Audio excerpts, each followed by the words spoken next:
Barangay Ilayang Alsam, kung saan matatagpuan yung daang taon na iluhan ng ginagawa pong sombrero. Anong pong tawag dito, Inay? Sombrero. Dito po. Alin po ba? Dito po, iluhan. Iluhan po. Iluhan. Ito po ang ginagawa ni Nanay.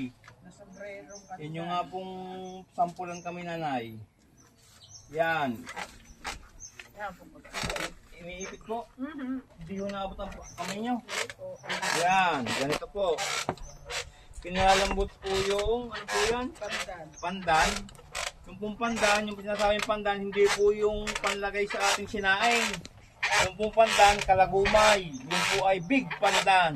Kaya po, ganito po ang proseso ng paggagawa ng romat ng ginagawang sombrero dito sa Tayabas. Welcome to my vlog. Thank you po sa panonood.